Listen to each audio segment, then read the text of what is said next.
জ্বরের কারণে এবার ঘুমন্ত অবস্থায় অজ্ঞান হয়ে পড়া স্রোতকে নিয়ে হসপিটালে ছুটলো সার্থক। হ্যাঁ বন্ধুরা, ভিডিওতে লাইক দিয়ে দেখতে থাকুন। মাঝরাতে স্রোতের চিন্তায়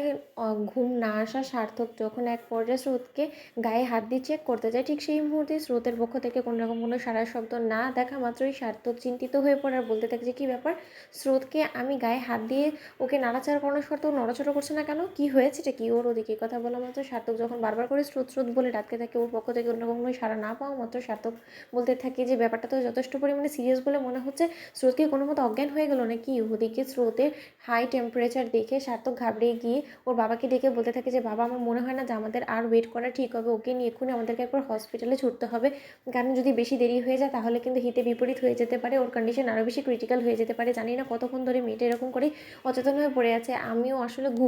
ঘুরে এমনভাবেই বেহুশের মতন ঘুমাচ্ছিলাম যে আমি খেয়ালই করিনি যে ও এরকম করে অচেতন অবস্থায় পড়ে আছে আমারই পাশে। এ কথা বলার মতো সার্থকের বাবা এবং সার্থক সকলে মিলে যখন স্রোতকে কোলে তুলে নিয়ে হসপিটালে ছুটে যায়, ঠিক সেই মুহূর্তে সার্থক পাগলের মতন চিৎকার চেঁচামেচি শুরু করে দেয় আর বলতে থাকে যে ডক্টর যে করেই হোক না কেন আপনি প্লিজ আমার ওয়াইফকে ঠিক করে দিন, আমি কোনো মতেই স্রোতের কোনো রকম কোনো ক্ষতি বরদাস্ত করবো না, আপনাদের যা ট্রিটমেন্ট করেন আপনারা করুন, কিন্তু তার শর্ত মেয়েটাকে প্লিজ জ্ঞানে ফিরিয়ে আনুন, আমি ওর কোনো কিছু হয়ে গেলে আমি সহ্য করতে পারবো না। ওদিকে এই কথা বলা মতো সার্থকের বাবা সার্থককে সান্ত্বনা দিয়ে বলতে থাকে যে সার্থক এতটা ব্যতিব্যস্ত হলে চলবে না, ডক্টরদেরকেও তো ওদের কাজটা করতে দেওয়ার জন্য সময় দিতে হবে। অন্যদিকে সার্থক কান্নায় ভেঙে পড়ে স্রোতের জন্য আর বলতে থাকে যে বাবা, এখন আমি কি করব বলো তো, আমার নিজের কাছেই নিজের যথেষ্ট পরিমাণে খারাপ লাগছে, আমার অপরাধ বোধে আমি ভুগছি, কারণ আমি কোনোদিনও চাইনি যে আমার অবহেলার কারণে স্রোত এরকমভাবে অচেতন অবস্থায় পড়ে থাকুক বা ওর কোনো রকম কোনো কষ্ট হোক, কিন্তু তা সত্ত্বেও দেখো মেয়েটাকে কতটা কষ্ট দিয়ে ফেললাম আমি। ওদিকে কথা বললাম তো সার্থকের পিসিমণি বলতে থাকে যে দাদা, কী সব হচ্ছে বাড়ি ঘরে, কিছু আমি বুঝতে পারছি না, বলো তো